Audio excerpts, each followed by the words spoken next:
Desa Truno yang biasanya tenang berubah jadi penuh bisik-bisik.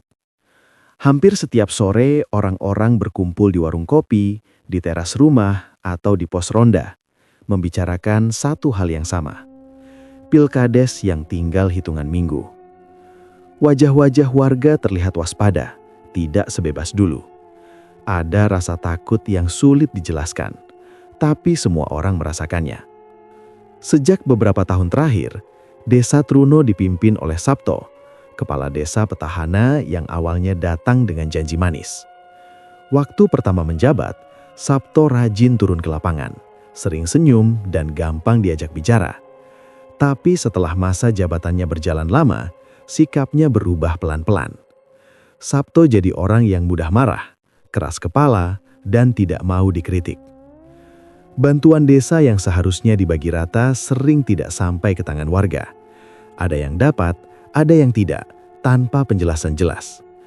Beberapa warga tahu dana itu disunat, tapi tak satu pun berani bicara terang-terangan. Mereka yang mencoba bertanya, urusannya dipersulit. Mau minta surat tanah, ditunda. Mau ngurus bantuan pupuk, berkasnya hilang. Bahkan ada yang anaknya dipersulit saat mengurus rekomendasi sekolah. Sabto tidak segan menekan siapapun yang dianggap tidak sejalan dengannya. Ia punya orang-orang kepercayaan yang selalu siap mengawasi gerak-gerik warga. Kalau ada yang berani bersuara, kabarnya langsung sampai ke telinga Sabto. Sejak itu, desa seolah hidup di bawah bayang-bayang ketakutan. Namun kesabaran warga ada batasnya. Masalah demi masalah terus menumpuk. Jalan desa yang dijanjikan diperbaiki tak kunjung disentuh. Saluran irigasi rusak dibiarkan. Sementara rumah Sabto makin besar, mobilnya makin bagus, dan keluarganya hidup berkecukupan. Perbedaan itu terlalu mencolok untuk diabaikan. Dari obrolan kecil, keluhan perlahan-lahan berubah menjadi pembicaraan serius. Warga mulai berpikir untuk mencari calon kepala desa lain. Seseorang yang tidak haus jabatan, tidak serakah, dan benar-benar peduli. Nama demi nama sempat muncul, tapi banyak yang menolak. Ada yang takut, ada yang merasa tidak sanggup melawan Sabto. Sampai akhirnya satu nama sering disebut tanpa direncanakan. Pak Ismail. Pak Ismail adalah guru SD di Desa Truno. Sudah lebih dari 30 tahun ia mengajar. Rambutnya mulai memutih, tubuhnya kurus dan pakaiannya itu-itu saja. Setiap pagi ia berangkat ke sekolah dengan sepeda tua. Sepatunya sudah lama tapi selalu bersih. Gajinya kecil karena statusnya hanya guru honorer, tapi ia tak pernah mengeluh. Bagi warga, Pak Ismail dikenal sebagai orang yang sabar dan lurus. Ia sering membantu anak-anak yang kesulitan belajar tanpa minta bayaran. Kalau ada warga yang anaknya tak bisa sekolah karena biaya, Pak Ismail ikut mencarikan jalan. Ia juga aktif di kegiatan desa, meski tidak pernah mencari perhatian. Hidup Pak Ismail sederhana. Rumahnya kecil, berdinding tembok yang mulai retak di beberapa bagian. Perabotnya seadanya. Tapi suasana rumahnya selalu tenang. Ia dan istrinya terbiasa hidup dengan apa yang ada. Setiap kali menerima gaji, Pak Ismail selalu bilang, "Yang penting cukup dan halal." Kalimat itu sering ia ucapkan tanpa nada menggurui. Awalnya Pak Ismail menolak ketika namanya disebut sebagai calon kepala desa. Ia merasa tidak pantas dan tidak punya modal. Tapi warga terus mendesaknya. Mereka tidak butuh pemimpin yang kaya atau berani bicara besar. Mereka butuh orang jujur. Perlahan Pak Ismail mulai mempertimbangkan, bukan karena ambisi, tapi karena merasa bertanggung jawab. Kabar tentang dukungan warga terhadap Pak Ismail sampai juga ke telinga Sabto. Reaksi Sabto jauh dari tenang. Ia menganggap Pak Ismail remeh, hanya guru honorer dengan ekonomi pas-pasan. Tapi di saat yang sama, Sabto sadar bahwa dukungan warga pada Pak Ismail bukan main-main. Ia melihat sendiri bagaimana orang-orang mulai berani bicara terbuka. Sabto mulai gelisah. Ia tahu jika pilkades berjalan jujur, posisinya bisa tergeser. Semua cara kotor yang selama ini ia lakukan bisa terbongkar. Ia tidak siap kehilangan kekuasaan dan fasilitas yang selama ini ia nikmati. Jabatan itu sudah seperti nyawa kedua baginya. Di rumahnya yang besar, Sabto sering duduk termenung sampai larut malam. Ia memikirkan cara agar tetap berkuasa. Cara-cara biasa seperti tekanan dan ancaman sudah tidak terlalu mempan. Warga mulai berani bersatu. Itu membuat Sabto semakin terdesak. Dalam pikirannya, Sabto mulai mempertimbangkan jalan yang tidak masuk akal bagi orang kebanyakan. Jalan yang selama ini ia simpan sebagai pilihan terakhir. Ia teringat cerita lama tentang orang-orang yang bisa mengamankan jabatan dengan bantuan kekuatan di luar nalar. Selama ini ia ragu, tapi keadaan membuatnya nekat. Di sisi lain, desa Truno semakin terasa tidak nyaman. Malam-malam menjadi lebih sunyi dari biasanya. Anjing sering menggonggong tanpa sebab. Angin berhembus membawa bau aneh di beberapa sudut desa. Warga merasakannya, meski tak ada seorang pun yang berani membicarakan secara terbuka. Pak Ismail sendiri tidak tahu banyak soal kegelisahan Sabto. Ia menjalani hari-harinya seperti biasa, mengajar, pulang ke rumah, dan berdoa. Ia menyerahkan semuanya pada Tuhan. Baginya, menang atau kalah bukan tujuan utama. Yang penting, ia sudah berusaha jujur. Sementara itu, Sabto semakin tenggelam dalam pikirannya sendiri. Ia yakin, Pilkades kali ini bukan sekedar soal suara rakyat. Ini soal hidup dan matinya kekuasaan. Dan di benaknya, satu keputusan gelap mulai terbentuk. Desa Truno pun masuk ke fase paling mencekam dalam sejarahnya. Tanpa satupun warga sadar bahwa sesuatu yang jauh lebih berbahaya sedang bergerak mendekat. Sabto tidak lagi banyak bicara pada siapapun. Setelah kabar dukungan warga terhadap Pak Ismail makin kuat, ia jarang terlihat di balai desa. Kalaupun muncul, wajahnya kaku dan matanya selalu waspada. Orang-orang kepercayaannya diperintah lebih sering mondar-mandir, memastikan tidak ada gerakan warga yang luput dari pengawasan. Suatu sore, Sabto pergi diam-diam tanpa pengawalan. Ia mengendarai mobilnya ke arah luar desa, melewati jalan tanah yang jarang dilalui orang. Ia tahu persis kemana tujuan perjalanannya. Tempat itu bukan sembarang tempat, dan tidak pernah ia ceritakan pada siapapun, termasuk keluarganya sendiri. Di sebuah desa terpencil yang berbatasan dengan hutan, tinggal seorang dukun bayaran yang dikenal kejam dan tak pernah gagal menjalankan pesanan. Orang itu jarang disebut namanya. Mereka yang datang ke sana hanya mengenalnya sebagai orang yang bisa membereskan masalah dengan cara cepat, tapi berisiko besar. Sabto tiba menjelang maghrib. Rumah dukun itu sederhana, tapi suasananya membuat bulu kuduk berdiri. Pepohonan besar mengelilingi halaman dan udara terasa pengap meski angin berhembus pelan. Sabto masuk tanpa salam panjang. Dukun itu seolah sudah tahu siapa yang datang. Pembicaraan mereka singkat, tanpa basa-basi. Sabto menyampaikan maksudnya dengan suara pelan namun tegas. Ia tidak meminta kemenangan yang adil. Ia hanya ingin satu hal, Pak Ismail tidak boleh ikut Pilkades sampai hari pencoblosan tiba, bagaimanapun caranya. Dukun itu mengangguk pelan. Ia tahu risikonya besar. Targetnya bukan orang sembarangan, tapi seseorang yang punya niat bersih dan didukung banyak orang. Tapi Sabto sudah menyiapkan bayaran yang tidak sedikit. Uang, emas, dan janji lain yang tak diucapkan terang-terangan. Perjanjian gelap pun dibuat.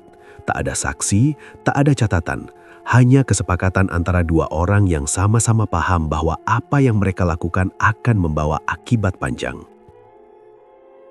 Beberapa hari kemudian, pada malam yang sudah ditentukan, dukun itu mulai menjalankan ritualnya. Malam itu gelap, bulan tertutup awan tebal. Hutan di sekitar tempat ritual terasa hidup.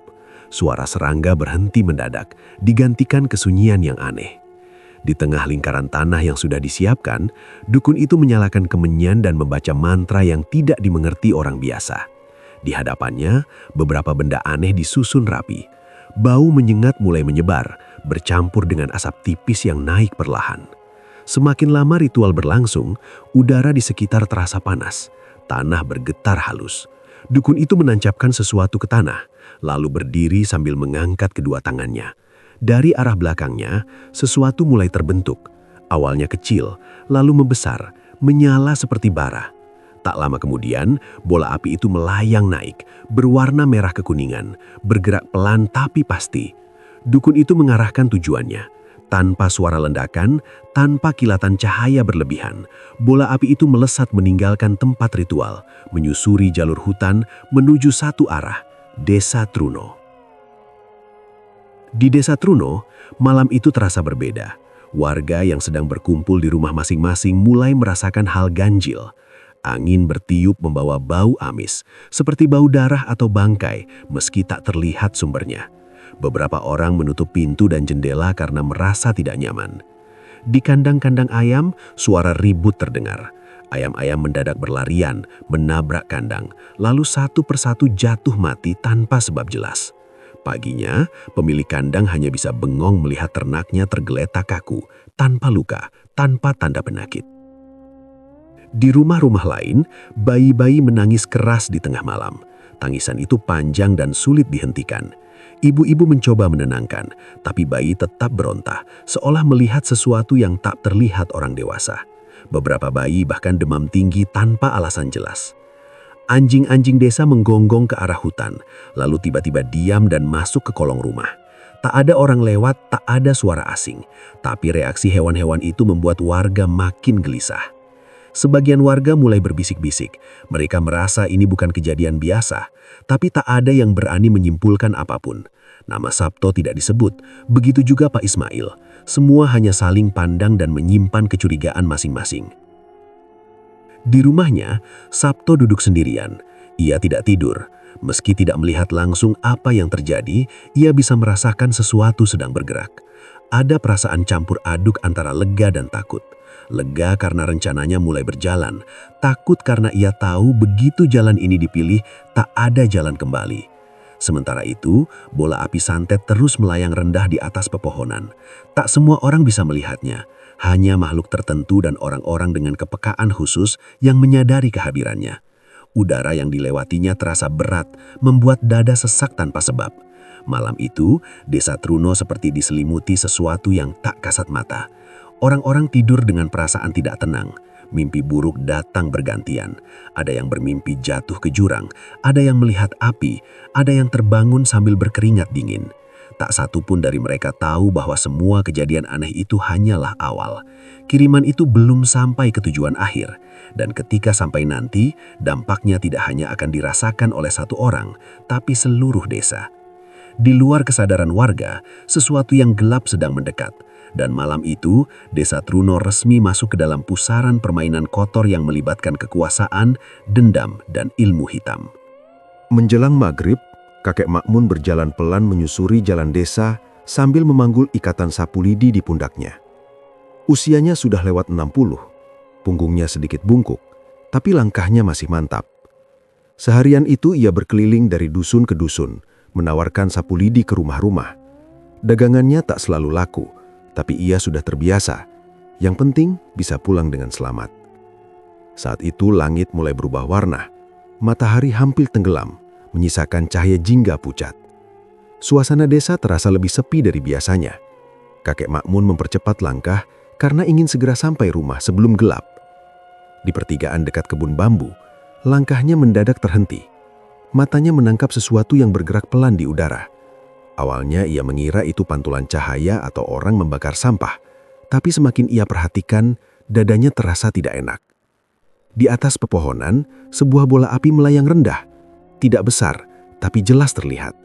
Warnanya merah kekuningan, bergerak perlahan seolah mengikuti jalur tertentu. Api itu tidak berkobar seperti api biasa. Bentuknya bulat rapi dan tidak menimbulkan suara apapun. Kakek Makmun menurunkan sapu dari pundaknya. Ia memicingkan mata, memastikan apa yang ia lihat bukan halusinasi. Dalam hidupnya yang panjang, ia sudah melihat banyak hal aneh. Dan dari pengalaman itu, ia tahu betul, itu bukan api biasa. Bulu kuduknya berdiri, nafasnya terasa berat. Ada tekanan halus di dada, tanda yang selama ini jarang muncul. Makmun menelan ludah. Ia sadar, sesuatu sedang melintas di wilayah yang seharusnya tenang. Makmun memang hanya penjual sapu lidi, tapi masa lalunya tidak sesederhana itu. Ia pernah hidup lama di luar desa, berguru pada orang-orang tua yang tak semua mau disebutkan namanya. Ilmu itu tidak ia pamerkan. Ia memilih hidup sederhana, menjauh dari urusan orang, dan tidak ikut campur selama tidak ada yang terancam. Namun kali ini, nalurinya bergerak sendiri. Bola api itu bergerak pelan menuju arah balai desa. Kakek Makmun mengikuti dari kejauhan, menjaga jarak. Ia berjalan di balik pepohonan dan pagar rumah warga, tidak ingin terlihat orang. Setiap kali bola api itu berhenti sebentar, Ma'mun ikut berhenti. Setiap kali bergerak lagi, Ma'mun melangkah pelan. Semakin dekat ke pusat desa, udara terasa semakin berat. Bau aneh tercium samar, membuat hidung terasa perih. Ma'mun mulai menggumam pelan, bukan mantra keras, hanya kalimat pendek yang ia hafal sejak lama. Tangannya meraba saku bajunya, memastikan benda kecil yang selalu ia bawa masih ada. Di dekat balai desa, bola api itu tidak masuk ke dalam. Ia berputar sebentar, lalu bergerak lagi ke arah lain. Ma'mun mengerenyit. Itu berarti targetnya bukan balai desa, melainkan seseorang di sekitar sini. Ma'mun mengikuti arah baru itu. Ia mulai menduga-duga. Biasanya kiriman seperti ini tidak dilepas tanpa tujuan jelas. Ada nama, ada niat, dan ada target. Dan target itu pasti orang yang dianggap menghalangi kepentingan seseorang. Bola api itu bergerak pelan melewati beberapa rumah, lalu melambat saat mendekati sebuah rumah kecil di pinggir desa. Rumah itu tidak mencolok, dindingnya biasa, halamannya sempit, dan lampu terasnya redup. Ma'mun berhenti beberapa langkah sebelum pagar. Ia mengenali rumah itu, rumah Pak Ismail. Ma'mun tidak terlalu dekat dengan Pak Ismail, tapi ia sering melihatnya. Guru SD itu dikenal tenang dan tidak banyak bicara. Setiap kali Ma'mun lewat menjajakan sapu, Pak Ismail selalu menyapa sopan. Kadang membeli satu sapu meski sapu di rumahnya masih bagus.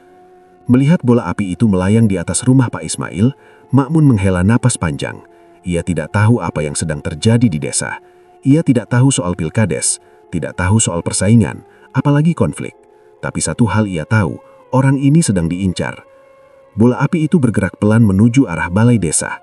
Kakek Ma'mun mengikuti dari kejauhan, menjaga jarak. Ia berjalan di balik pepohonan dan pagar rumah warga, tidak ingin terlihat orang.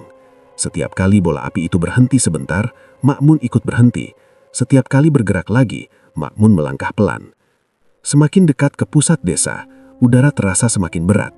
Bau aneh tercium samar, membuat hidung terasa perih. Ma'mun mulai menggumam pelan, bukan mantra keras, hanya kalimat pendek yang ia hafal sejak lama. Tangannya meraba saku bajunya, memastikan benda kecil yang selalu ia bawa masih ada. Di dekat balai desa, bola api itu tidak masuk ke dalam. Ia berputar sebentar, lalu bergerak lagi ke arah lain. Ma'mun mengerenyit. Itu berarti targetnya bukan balai desa, melainkan seseorang di sekitar sini. Ma'mun mengikuti arah baru itu. Ia mulai menduga-duga. Biasanya kiriman seperti ini tidak dilepas tanpa tujuan jelas. Ada nama, ada niat, dan ada target. Dan target itu pasti orang yang dianggap menghalangi kepentingan seseorang. Bola api itu bergerak pelan melewati beberapa rumah, lalu melambat saat mendekati sebuah rumah kecil di pinggir desa. Rumah itu tidak mencolok, dindingnya biasa, halamannya sempit, dan lampu terasnya redup. Ma'mun berhenti beberapa langkah sebelum pagar. Ia mengenali rumah itu, rumah Pak Ismail. Ma'mun tidak terlalu dekat dengan Pak Ismail, tapi ia sering melihatnya. Guru SD itu dikenal tenang dan tidak banyak bicara. Setiap kali Ma'mun lewat menjajakan sapu, Pak Ismail selalu menyapa sopan. Kadang membeli satu sapu meski sapu di rumahnya masih bagus. Melihat bola api itu melayang di atas rumah Pak Ismail, Ma'mun menghela napas panjang. Ia tidak tahu apa yang sedang terjadi di desa. Ia tidak tahu soal pilkades, tidak tahu soal persaingan, apalagi konflik. Tapi satu hal ia tahu, orang ini sedang diincar. Bola api itu turun sedikit, seolah mencari celah. Lampu rumah Pak Ismail menyala. Dari dalam terdengar suara langkah dan batu kecil. Ma'mun tahu, jika ia tidak bertindak, kiriman itu akan masuk dan akibatnya tidak main-main. Ma'mun menutup mata sejenak. Dalam hatinya ia menimbang risiko. Ia sudah lama hidup tenang sampai mati. Campur tangan berarti membuka pintu lama yang ingin ia tutup. Tapi nuraninya tidak bisa diam. Ia melangkah ke sisi rumah, bersembunyi di balik pohon mangga. Tangannya bergerak cepat, mengambil benda kecil dari sakunya. Ia menggenggamnya erat, lalu berbisik pelan. Bukan untuk menyerang, tapi untuk menahan. Bola api itu bergetar, gerakannya melambat. Api di permukaannya berkedip tidak stabil. Ma'mun bisa merasakan perlawanan dari jauh. Kiriman itu kuat, dibuat dengan niat besar dan bayaran mahal. Keringat mulai mengalir di pelipis Ma'mun. Nafasnya teratur, tapi dadanya terasa panas. Ia tidak berusaha menghancurkan bola api itu malam itu juga. Ia hanya menahannya agar tidak masuk ke rumah Pak Ismail. Beberapa menit berlalu, dari kejauhan terdengar suara azan maghrib. Suara itu membuat bola api itu berhenti bergerak, seolah ragu. Ma'mun memanfaatkan momen itu untuk mendorongnya menjauh, sedikit demi sedikit, ke arah kebun kosong. Bola api itu tidak hilang, ia hanya bergeser, menjauh dari rumah targetnya. Ma'mun tahu, ini belum selesai. Kiriman seperti ini tidak akan berhenti hanya karena tertahan sekali. Setelah merasa cukup aman untuk sementara, Ma'mun mundur perlahan. Ia tidak ingin Pak Ismail melihatnya, ia tidak ingin diketahui siapapun. Malam itu, ia memutuskan satu hal, ia harus mengawasi rumah ini. Ma'mun memanggul kembali sapu lidinya. Wajahnya kembali datar seperti kakek penjual biasa. Tapi di dalam pikirannya, ia sudah bersiap menghadapi sesuatu yang lebih besar. Di balik kesunyian desa, permainan gelap telah memilih sasaran. Dan tanpa disengaja, seorang kakek penjual sapu lidi kini berdiri di antara niat jahat dan nyawa orang yang tidak tahu apa-apa. Pagi itu Pak Ismail tidak berangkat ke sekolah. Biasanya, sebelum matahari naik tinggi, sepeda tuanya sudah melintas di depan rumah. Tapi hari itu, pintu rumahnya tertutup rapat. Istrinya mondar-mandir dengan wajah cemas, sesekali mengipasi tubuh Pak Ismail yang terbaring lemah di atas kasur. Sejak malam sebelumnya, kondisi Pak Ismail mendadak turun. Tubuhnya panas tinggi, lalu beberapa jam kemudian menggigil seperti kedinginan. Keringatnya keluar banyak, tapi badannya tetap terasa dingin saat disentuh. Nafasnya tidak teratur. Sesekali ia membuka mata, lalu memejamkannya kembali sambil menggumam kata-kata yang tidak jelas. Dalam kondisi setengah sadar, Pak Ismail berkali-kali menunjuk ke sudut ruangan. Matanya melotot, wajahnya tegang. Ia menyebut-nyebut ada bayangan hitam berdiri di dekat lemari. Istrinya yang mendengar hanya bisa menangis karena tak melihat apapun selain tembok kosong. Anak-anak Pak Ismail panik. Mereka mengira ini hanya sakit biasa. Dengan bantuan tetangga, Pak Ismail dibawa ke puskesmas. Dokter memeriksa suhu tubuh, tekanan darah, dan kondisi umum. Tidak ditemukan penyakit berat. Obat penurun panas dan vitamin diberikan. Dokter menyarankan istirahat total. Namun, sampai malam kondisi Pak Ismail tidak membaik. Panasnya naik turun, ia kembali mengigau, kali ini lebih parah. Tangannya mencengkeram spray, kakinya menendang-nendang tanpa sadar. Beberapa kali ia berteriak pelan, seolah kesakitan, tapi tak bisa menjelaskan apa yang ia rasakan. Keluarga mulai kehabisan akal. Obat dari puskesmas tidak bereaksi seperti yang diharapkan. Tetangga yang datang menjenguk ikut merasa ada yang tidak beres. Beberapa orang berbisik pelan, menyebut kemungkinan yang tidak berani diucapkan terang-terangan. Di luar rumah, suasana terasa tidak nyaman. Udara seperti pengap meski malam sudah turun. Lampu di teras berkedip sesekali. Ayam di kandang tetangga kembali ribut tanpa sebab. Semua terasa salah tempat dan salah waktu. Menjelang Isya, kakek Ma'mun datang. Ia tidak mengetuk keras, hanya berdiri sebentar di depan rumah lalu melangkah masuk setelah dipersilakan. Wajahnya terlihat biasa saja, seperti kakek penjual sapu yang lewat untuk mampir. Tapi matanya bergerak cepat, mengamati setiap sudut rumah. Begitu melihat Pak Ismail, Ma'mun langsung tahu. Ia tidak perlu menyentuh lama. Dari cara nafas Pak Ismail, dari aura yang terasa berat di ruangan itu, Ma'mun sadar bahwa ini bukan sakit biasa. Apa yang ia tahan semalam ternyata tetap mencari jalan masuk. Ma'mun duduk di dekat kepala Pak Ismail. Ia menempelkan telapak tangan di udara, tidak menyentuh kulit. Beberapa detik kemudian wajahnya mengeras. Ia merasakan tekanan kuat, seperti ada sesuatu yang menempel dan terus menggerogoti. Ini berat, gumamnya pelan. Istri Pak Ismail menatap dengan harap dan takut. Ia tidak bertanya banyak. Dari sorot mata Ma'mun, ia tahu kondisinya serius. Ma'mun lalu meminta semua orang keluar dari kamar, menyisakan satu orang saja untuk menemani dari luar. Di dalam kamar, Ma'mun duduk bersila. Ia menarik nafas dalam-dalam. Tangannya bergerak perlahan, bukan dengan gerakan aneh, tapi seperti orang tua yang sedang fokus. Ia membaca sesuatu dalam hati. Udara di kamar terasa semakin panas. Pak Ismail mendadak membuka mata lebar, nafasnya tersengal. Dari sudut ruangan, bayangan gelap seolah bergerak. Istri Pak Ismail yang mengintip dari pintu langsung menutup mulutnya agar tidak berteriak. Ma'mun tahu, kiriman ini tidak main-main. Ini bukan santet ringan untuk menakut-nakuti. Ini dibuat untuk melumpuhkan, bahkan menghabisi. Targetnya jelas, niatnya tegas. Ma'mun berhenti sejenak. Ia menimbang pilihan. Untuk mengusir sepenuhnya, ia harus membuka perlindungan lama yang selama ini ia jaga. Itu berarti menarik perhatian pihak yang mengirim. Risikonya besar, bukan hanya untuk dirinya, tapi juga orang-orang di sekitarnya. Namun melihat kondisi Pak Ismail yang semakin lemah, Ma'mun tidak punya banyak waktu. Jika dibiarkan, kiriman itu akan semakin dalam. Saat itu juga, Ma'mun memutuskan. Ia bangkit, menutup jendela kamar dan mematikan lampu. Kamar menjadi remang. Ma'mun duduk kembali, kali ini lebih dekat. Ia mulai melakukan penangkalan serius. Tidak ada teriakan, tidak ada asap, hanya gerakan pelan dan fokus penuh. Beberapa menit kemudian, Pak Ismail menggeliat hebat. Tubuhnya menegang, lalu tiba-tiba lemas.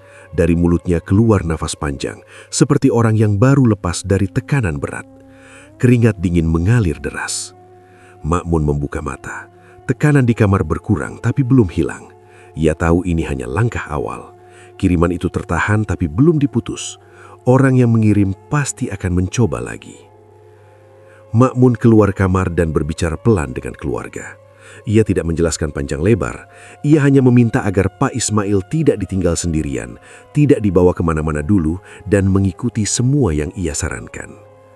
Malam itu, Ma'mun tinggal di rumah Pak Ismail. Ia duduk di teras seperti hanya kakek yang menumpang istirahat, tapi matanya tetap awas. Ia menunggu, mendengar, dan merasakan setiap perubahan kecil di udara. Di tempat lain, seseorang yang merasa yakin rencananya berjalan belum tahu bahwa targetnya belum sepenuhnya tumbang dan bahwa seorang kakek penjual sapu lidi telah memutuskan untuk berdiri di depan niat jahat itu, apapun akibatnya. Sejak malam itu, kakek Ma'mun tidak pernah benar-benar tidur. Tubuhnya memang duduk diam di sudut rumah Pak Ismail, tapi pikirannya terus bekerja. Ia tahu kiriman yang menyerang Pak Ismail belum berhenti. Orang yang mengirim tidak akan tinggal diam setelah tahu usahanya tertahan. Menjelang tengah malam, Ma'mun mulai melakukan tirakat. Ia tidak meminta izin siapapun. Ia hanya pamit pada keluarga Pak Ismail untuk duduk sendiri di ruang belakang. Lampu dimatikan, hanya sisa cahaya dari dapur yang temaram. Ma'mun duduk bersila, punggungnya tegak. Nafasnya diatur pelan. Tidak ada benda aneh, tidak ada jimat yang dipamerkan. Semua dilakukan dengan cara yang selama ini ia simpan dalam hidup sederhananya. Ia tahu betul, tirakat bukan soal gaya, tapi soal kesiapan menanggung akibat. Di saat yang sama, jauh di luar desa Truno, dukun bayaran itu kembali melakukan ritual. Ia merasa ada perlawanan. Kiriman yang seharusnya sudah masuk ke target justru tertahan dan melemah. Itu membuatnya marah. Ia menambah kekuatan, mempercepat proses, tanpa peduli risiko. Dari tempat tirakatnya, Ma'mun merasakan tekanan itu datang lagi. Dadanya terasa sesak, telinganya berdenging. Udara di sekitarnya mendadak panas. Ia tahu, ini bukan serangan satu arah lagi. Pertarungan sudah dimulai. Ma'mun tidak menyerang lebih dulu. Ia bertahan, memperkuat batas. Namun semakin lama, tekanan itu berubah menjadi dorongan kasar, memaksa masuk. Ma'mun membuka mata, wajahnya pucat, keringat mengalir di pelipisnya. "Kalau kau paksa," gumamnya pelan, "kau yang tanggung sendiri." Ia lalu mengubah arah penangkalan, bukan untuk menghancurkan, tapi membalikkan jalur. Ilmu seperti ini berbahaya. Jika perhitungan meleset, dampaknya bisa mengenai orang-orang yang tidak bersalah. Tapi Ma'mun yakin, pengirim sudah menandai dirinya sendiri lewat niat kotor. Di tempat ritual, dukun bayaran itu tiba-tiba tersentak. Api yang ia kendalikan bergetar, mantranya terputus. Ia mencoba menguatkan lagi, tapi justru merasa sesuatu menarik balik kekuatannya. Sejak malam itu, kakek Ma'mun tidak pernah benar-benar tidur. Tubuhnya memang duduk diam di sudut rumah Pak Ismail, tapi pikirannya terus bekerja. Ia tahu, kiriman yang menyerang Pak Ismail belum berhenti. Orang yang mengirim tidak akan tinggal diam setelah tahu usahanya tertahan. Menjelang tengah malam, Ma'mun mulai melakukan tirakat. Ia tidak meminta izin siapapun. Ia hanya pamit pada keluarga Pak Ismail untuk duduk sendiri di ruang belakang. Lampu dimatikan, hanya sisa cahaya dari dapur yang temaram. Ma'mun duduk bersila, punggungnya tegak, nafasnya diatur pelan. Tidak ada benda aneh, tidak ada jimat yang dipamerkan. Semua dilakukan dengan cara yang selama ini ia simpan dalam hidup sederhananya. Ia tahu betul, tirakat bukan soal gaya, tapi soal kesiapan menanggung akibat. Di saat yang sama, jauh di luar desa Truno, dukun bayaran itu kembali melakukan ritual. Ia merasa ada perlawanan. Kiriman yang seharusnya sudah masuk ke target justru tertahan dan melemah. Itu membuatnya marah. Ia menambah kekuatan, mempercepat proses, tanpa peduli risiko. Dari tempat tirakatnya, Ma'mun merasakan tekanan itu datang lagi. Dadanya terasa sesak, telinganya berdenging. Udara di sekitarnya mendadak panas. Ia tahu, ini bukan serangan satu arah lagi. Pertarungan sudah dimulai. Ma'mun tidak menyerang lebih dulu. Ia bertahan, memperkuat batas. Namun semakin lama, tekanan itu berubah menjadi dorongan kasar, memaksa masuk. Ma'mun membuka mata, wajahnya pucat, keringat mengalir di pelipisnya. "Kalau kau paksa," gumamnya pelan, "kau yang tanggung sendiri." Ia lalu mengubah arah penangkalan, bukan untuk menghancurkan, tapi membalikkan jalur. Ilmu seperti ini berbahaya.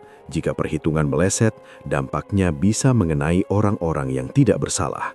Tapi Ma'mun yakin, pengirim sudah menandai dirinya sendiri lewat niat kotor. Di tempat ritual, dukun bayaran itu tiba-tiba tersentak. Api yang ia kendalikan bergetar, mantranya terputus. Ia mencoba menguatkan lagi, tapi justru merasa sesuatu menarik balik kekuatannya sendiri. Tubuhnya gemetar. Dari mulutnya keluar darah tipis. Tanah di sekelilingnya retak kecil. Ia sadar, ini bukan serangan biasa. Lawannya bukan orang sembarangan. Dukun itu mencoba menghentikan ritual, tapi sudah terlambat. Jalur yang ia buka tidak bisa ditutup begitu saja. Kiriman yang ia lepaskan berbalik arah, membawa seluruh niat, amarah, dan kesepakatan gelap yang ia buat. Beberapa saat kemudian, jeritan terdengar dari rumahnya. Warga sekitar hanya mendengar teriakan panjang lalu sunyi. Saat pagi datang dan orang-orang berani mendekat, dukun itu ditemukan sudah tak bernyawa. Tubuhnya kaku, wajahnya rusak, dan matanya terbuka lebar seolah melihat sesuatu sebelum mati. Tidak ada luka jelas, tidak ada tanda perkelahian, tapi semua yang melihat tahu kematiannya tidak wajar. Sementara itu di desa Truno, kejadian aneh mulai merembet ke keluarga Kades Sabto. Anak sulung Sabto mendadak jatuh sakit. Awalnya hanya mengeluh pusing dan mual, tapi dalam hitungan jam, tubuhnya kejang-kejang.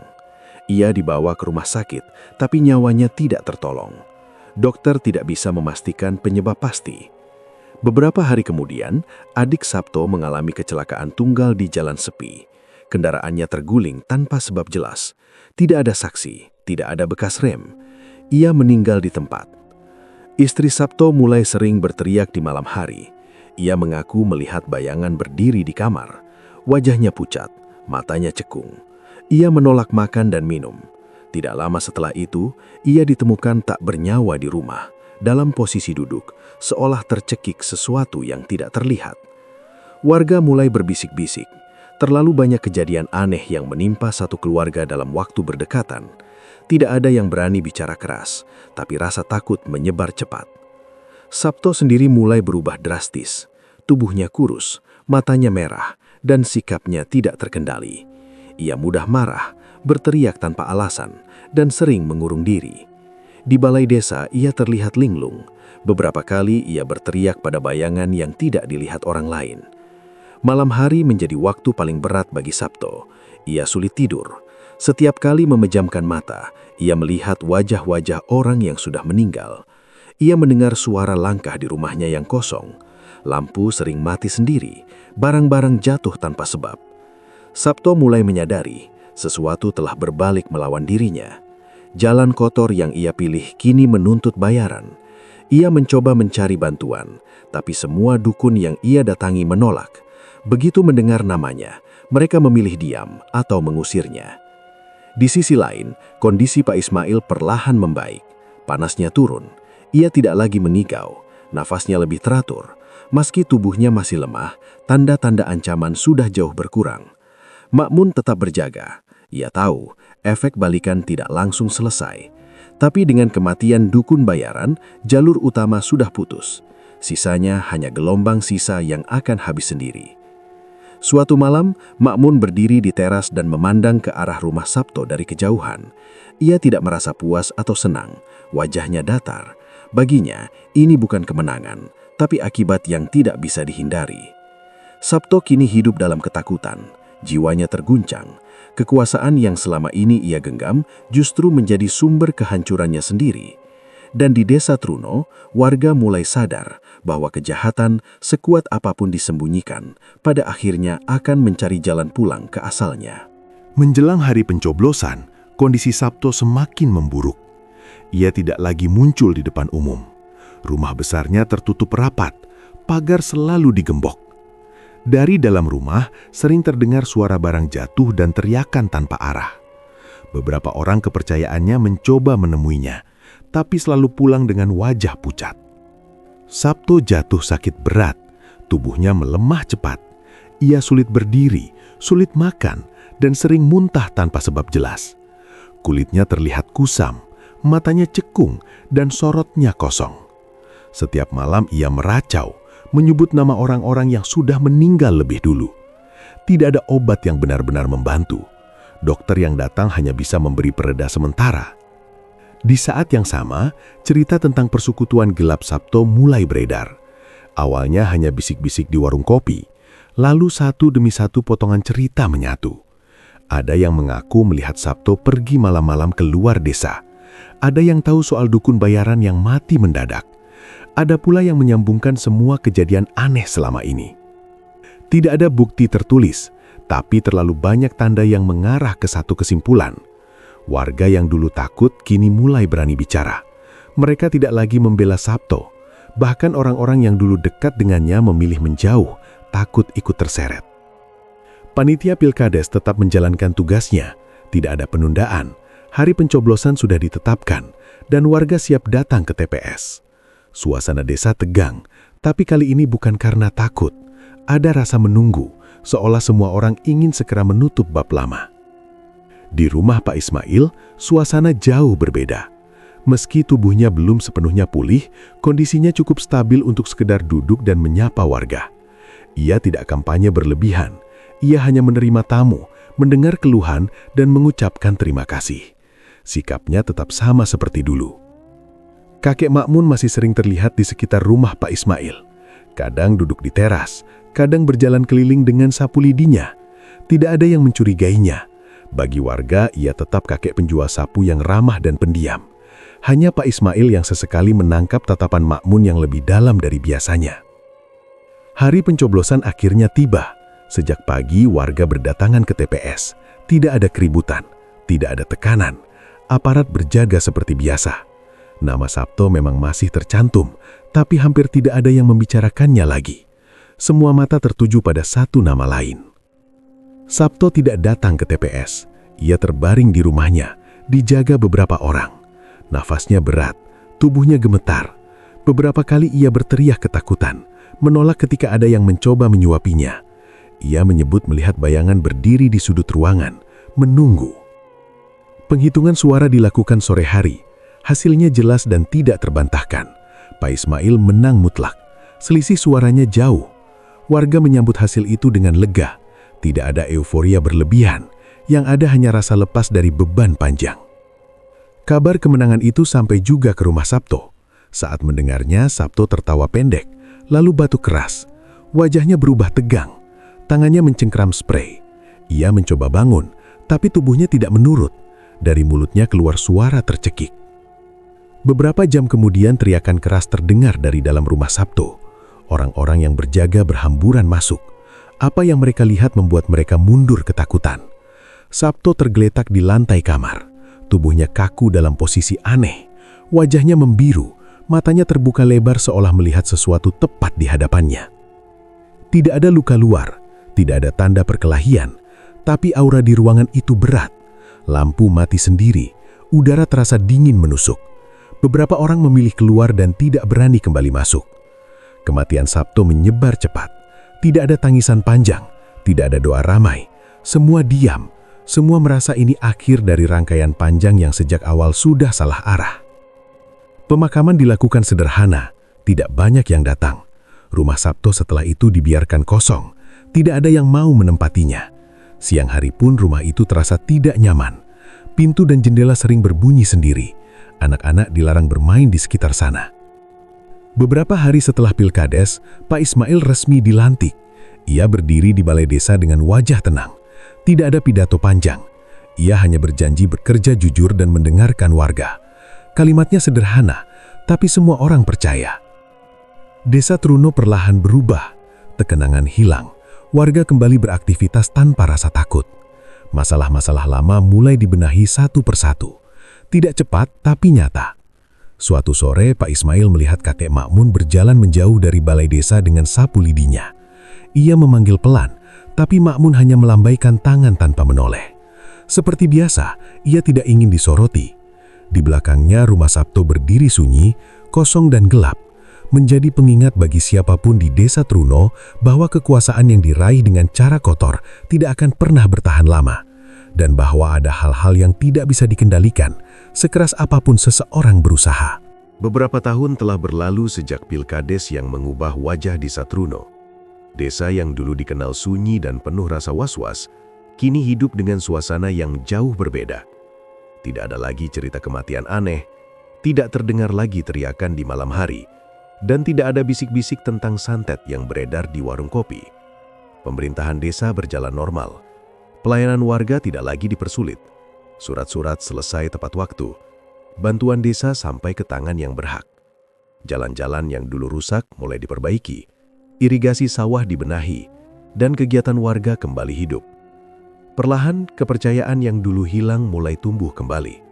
Pak Ismail memimpin desa Truno dengan cara yang sama seperti ia menjalani hidupnya dulu. Tidak banyak gaya, tidak banyak janji. Ia tetap datang ke balai desa dengan sepeda tuanya. Pakaiannya sederhana, cara bicaranya tenang. Ia lebih sering mendengar daripada bicara. Meski sudah menjadi kepala desa, Pak Ismail tidak pernah lupa asalnya. Ia masih sering menyempatkan diri mengajar anak-anak ketika ada waktu. Rumahnya tidak berubah menjadi besar. Ia menolak fasilitas berlebihan.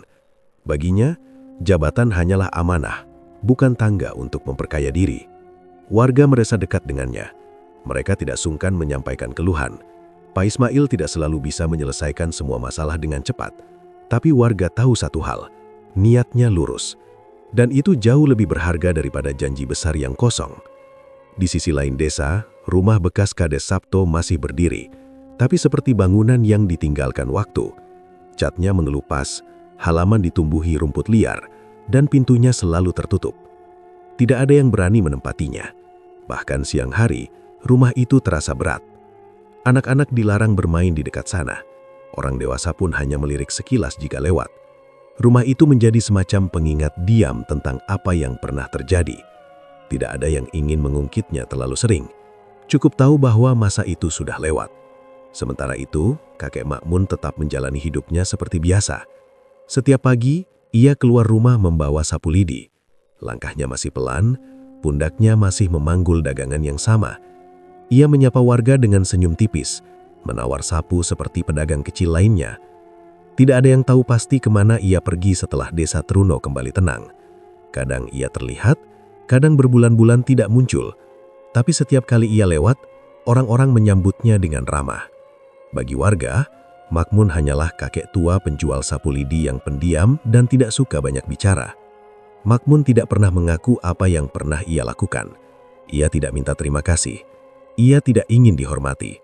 Baginya semua itu sudah selesai sejak desa kembali aman. Ia hanya ingin menjalani sisa hidupnya dengan tenang, tanpa menarik perhatian. Pak Ismail sebenarnya tahu lebih banyak daripada yang ia katakan. Ia tidak pernah bertanya langsung. Ia hanya menyimpan rasa hormat dalam diam. Setiap kali melihat Makmun lewat, ia menunduk pelan. sebagai tanda terima kasih yang tidak perlu diucapkan. Desa Truno akhirnya belajar dari masa kelamnya. Warga menjadi lebih waspada, tapi tidak lagi takut. Mereka paham bahwa kekuasaan bukan sesuatu yang bisa dipertahankan dengan cara kotor, dan bahwa kejahatan, sekuat apapun dibungkus, akan mencari jalan kembali kepada pelakunya. Tidak ada pesta besar untuk merayakan semua itu. Tidak ada tugu peringatan. Desa Truno hanya berjalan maju, pelan tapi pasti. Dan di balik ketenangan itu, ada kisah yang tidak pernah ditulis di papan pengumuman desa, tapi akan terus hidup dalam ingatan orang-orang yang pernah mengalaminya. Pelajaran dan hikmah. Kekuasaan yang diraih dengan niat kotor tidak akan bertahan lama dan selalu menuntut harga yang mahal. Ilmu hitam tidak pernah benar-benar berpihak. Ia hanya mengikuti niat, lalu berbalik menagih tumbal. Keikhlasan, kesabaran, dan niat baik seringkali bekerja diam-diam, tapi dampaknya jauh lebih kuat daripada kekerasan dan teror. Orang-orang sederhana yang tidak mencari nama sering menjadi penjaga tak terlihat bagi kebenaran dan keselamatan banyak orang.